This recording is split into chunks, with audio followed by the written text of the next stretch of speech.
Hey, how's it going, guys? Ancient Ruin here, back with another Wonderlands build video, and today I'll be going over Barrage. This is a Frostwilder build, focusing on barrage damage with guns on the side. This is based on my old Barrage Field spell build, but after making changes, I turned it to Frostwilder. This just gives us a better formula to get Barrage to do a lot more damage. Unfortunately, to get Barrage to do good damage at Chaos 100, you'll probably need near perfect gear. I highly suggest playing at like a lower chaos level, somewhere around chaos 75. You'll still get a lot of primordials and ascended, and not get any other chaos gear. It's just more health that you get there. Or you can just focus more on the gun side. If you want to play at chaos 100, guns do great on this type of build. It is very, very strong. I just haven't experienced it since I go more on barrage damage. This one also uses guns that probably don't see too much of, so that can also make it more fun for you to play, and definitely makes it more fun for me to play, because just kind of using different stuff. The save file for this build will be in my Discord, link down below. You can also find my Twitch, where I sometimes stream Wonderlands and other games often, and sometimes I do edit these videos live. And if you haven't, make sure to subscribe, and if you like this build, make sure to like the video, and I hope you guys enjoy.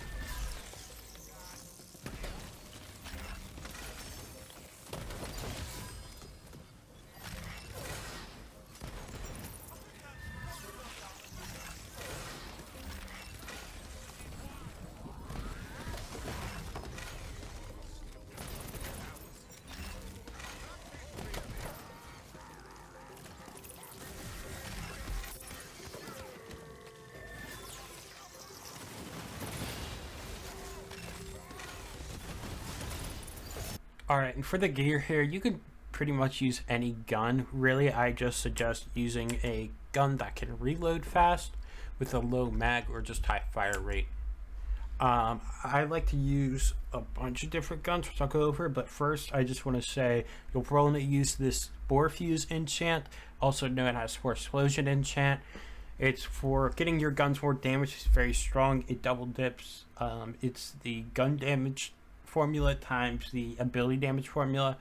Just a very strong enchant. Definitely makes the gun side a lot stronger. Unfortunately, a long time ago, this was changed from not applying to ability damage, which meant not applying to barrage, which is unfortunate, but there are a lot of ability things this could apply to, which was okay. I feel like they could have changed it to just only barrage could do it, but whatever. I still really like the enchant here, and still very strong and useful. Now for the guns I like to use, the kettle drum is a very fun and strong gun. I have a times 25. That is the max pellets you could do.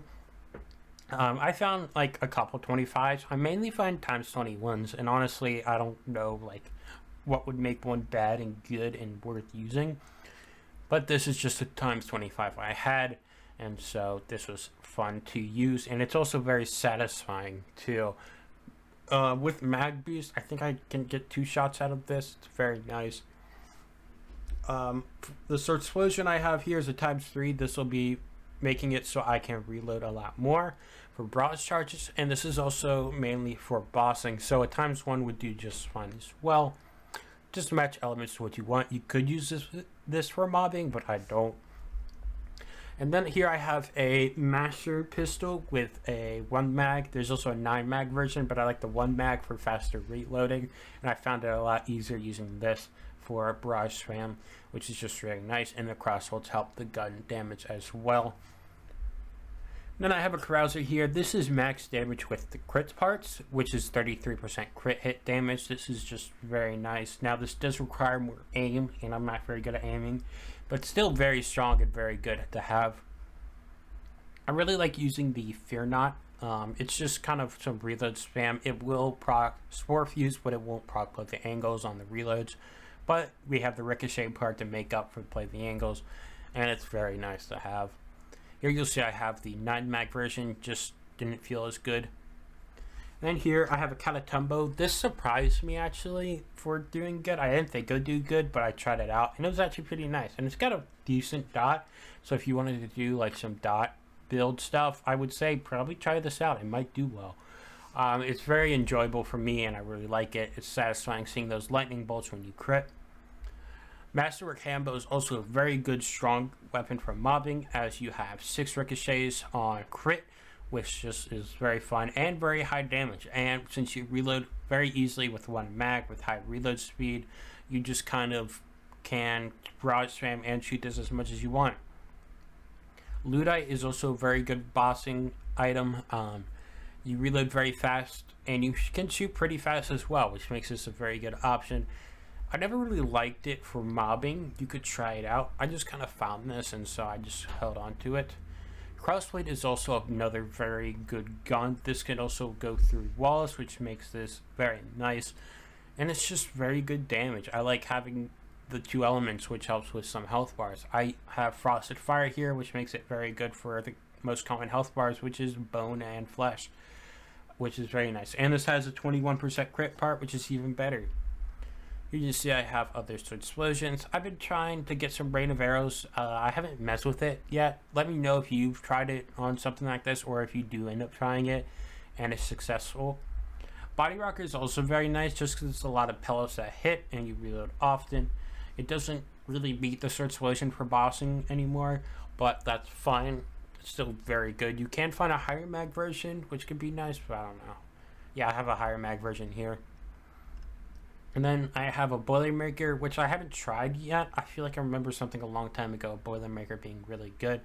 And so I'm going to end up trying that eventually. Then Nightshade can also be pretty nice. It's got some decent crit parts here, as you see, 33% crit damage. I don't know if this is perfect parted or not. It's ×5, which I feel like I remember some people saying it's better, some people not. But it does make it so we reload more, which is great for Barrage. I didn't like it too much on this, but it's also focused less on the guns, which could be where this kind of fell short for me, where if you focus more on the gun side, this will probably do a lot better. And then here for the melee weapon, I like to go the peg leg for the reload speed, which means we reload faster for more barrage spam, and then the move speed is also just really nice for survivability. You want to go Echo just for those occasional big hits, which is just very nice. Sometimes they can be very useful for a very tough enemy, or for like quartz. I like to use it against that. It just makes it a lot easier. And then we go either Axial Start or Spellcast All Damage. You'll see I have Axial Start here, and then All Damage here. Just on either one of these is where you want it, because we want as much conditional damage on, or not conditional, global damage on this build as possible. Then here we have a Body Rune. This is great for survivability and for the bonus element. The bonus element will apply to our guns and Barrage, which is very, very nice. I go Capacity Parts because it'll go into an Armor Defense, which gives us more health in the health part, but the parts don't really matter on the Body Rune. You just want a Body Rune with the Reload Enchant. This will give us more Barrage Strength. And Barrage has a really long cooldown, so giving up an enchant slot for this enchant is very much worth it. Now here we use a Protagonizer. Now Barrage can weak point, which means you don't need the crit chance, but the crit hit damage is very, very nice, and there isn't too much you can use with it. I do have some other options here with Barberload. Barberload was very nice, but I didn't feel like it was proccing on my Barrage, which is what I mainly used it for when I was looking at it better. And then Sacrificial Skeep is nice for survivability.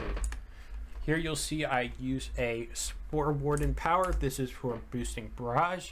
And then I go Poison Damage just because it'll boost Spore Fuse, but you can use it on anything else. In the end, any amulet will work. You don't need to use Protagonizer, just with some good parts with Spore Power and all damage. The element doesn't need to be poison. I literally just use it so I can use a range of different elemental guns and non-elemental guns and still get use out of it without having to swap amulets.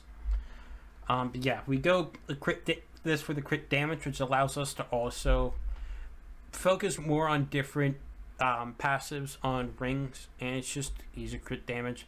It is weird because you have to go cooldown in the hero points, even though we have this reload part, but it's still worth it to me when I was messing with stuff. And then we use an Empowering Sigil for Icebreaker bonus uptime. A Cryo Empowering Sigil has a high dot and dot chance, which makes it so it will almost pretty much insta-freeze most basic enemies. Frozen enemies are also easier to hit crits on, which are very, very nice. I like to go for either radius or cooldown parts. I like using radius personally just because farther away enemies will become frozen and I don't have to like run up in their face all the time. Fortifying Sigil can also be nice, and I used it before, but it's definitely not ideal anymore. And then you want the spellcast access skill, global damage, or the spellcast version, just whatever you get, and mix it match between the peg leg. If you got gun damage spellcast, that would also be nice, and ability. But it's just whatever you find, but these enchants are definitely optimal. And then we use a Shark's Vein here because it'll boost our gun damage, and then I like to go some spell radius into here and some ability credit damage. And then I like to go on ability damage ring because we have a bunch of gun damage already and a lot less than ability damage, so this ability damage ring work. And any ring will work for this. It doesn't have to be thumb cuffs, just anything with ability damage and good parts. But it's just nice because thumb cuffs will always work in the chaos chambers and beers, and it doesn't really matter like if you have one ability and one gun damage. Just any of these two will work well. Double ability damage rings or double gun damage rings will work fine. You want this to be Shark's Vein because it rolls the double gun damage, but here like anything will work, even a ability damage Shark's Vein. The passives you want to look out for is ability crit damage for Brrrage, gun type crit for your guns, and then spell radius is really nice to expand your sigil radius for a better freezing range, which is why I use it. I do give up some damage, but I kind of make that up with using Protagonizer, which is something I really like. For the armor, you either want to use Spore Blight or Spore Burr armor.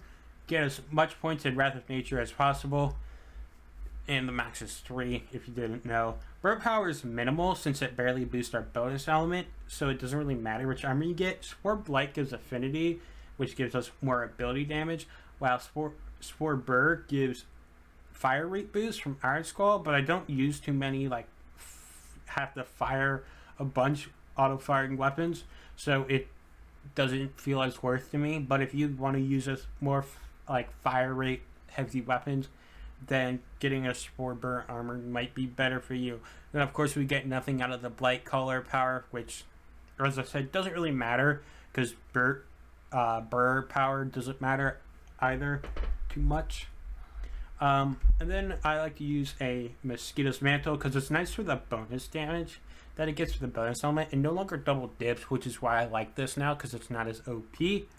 And then the spell cooldown is also really, really nice, which gives me more access to go more spell radius on my empowering sigil than cooldown parts, because just bigger freezing is better for me.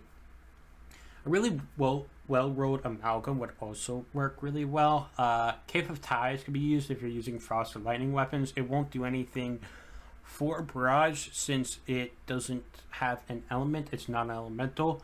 Amnesia would also be really good, but I found that it can be pretty hard for enemies to hit you sometimes on this build, especially since you're going to be freezing a lot of enemies. So it's not as effective, but if you find it, it could be good. You can also use a Queetscry's taser, or just, I guess, any taser, and shoot your feet, and it'll activate Amnesia if you want to do that weapon swapping. And then for the skill tree, it's a bit interesting. It looks pretty basic. Here we go Eagle Eye for the gun damage, and the gun handling's pretty nice. We go Kindred's Heart. This is to make the mushroom tankier.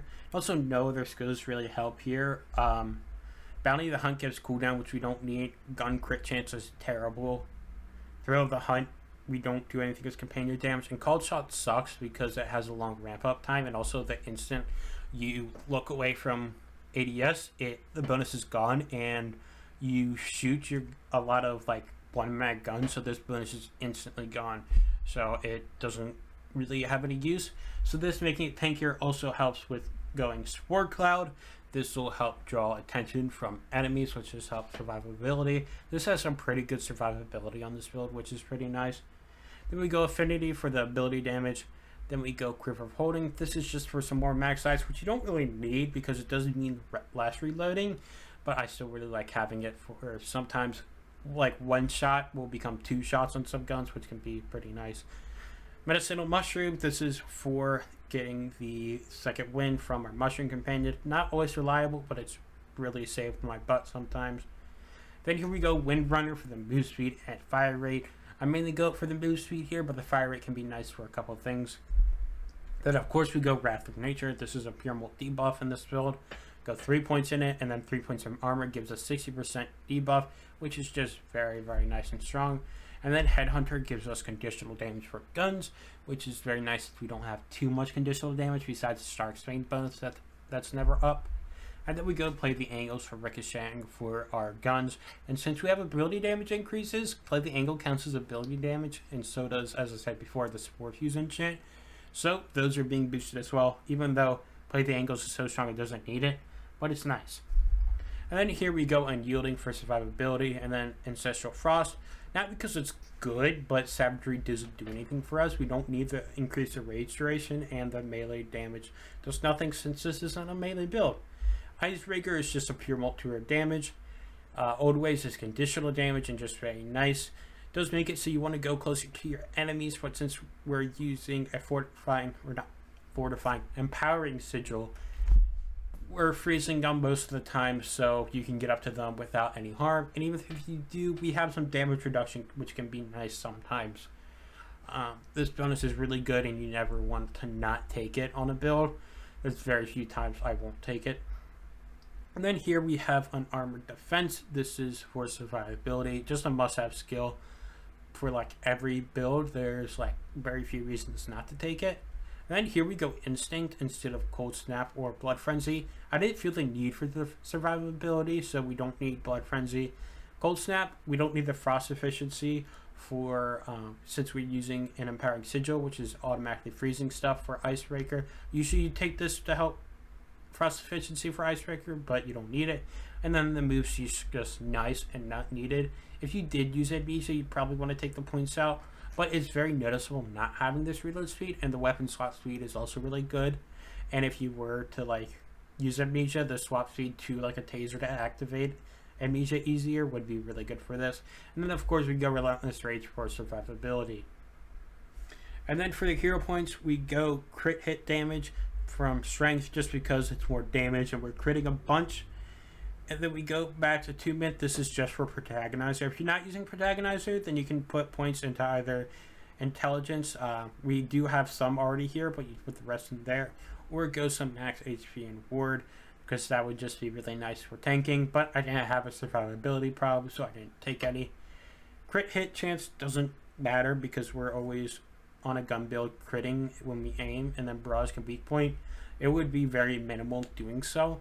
And then we're not doing anything with dots, so Wisdom doesn't do anything. I hope you guys enjoyed the build video. I had a lot of fun with this build than I thought I would. I didn't think Barrage would work at Chaos 100 even with perfect gear, but I was really wrong. This may be my favorite gun build right now, and I didn't think I could enjoy gun builds this much anymore. With all the fun melee builds I usually run, it's just a lot more fun to me, but I had a lot of fun with this. Again, the save file will be found in my Discord, and make sure to like and subscribe if you haven't. And I hope you guys enjoyed, and I will see you guys next time. Peace.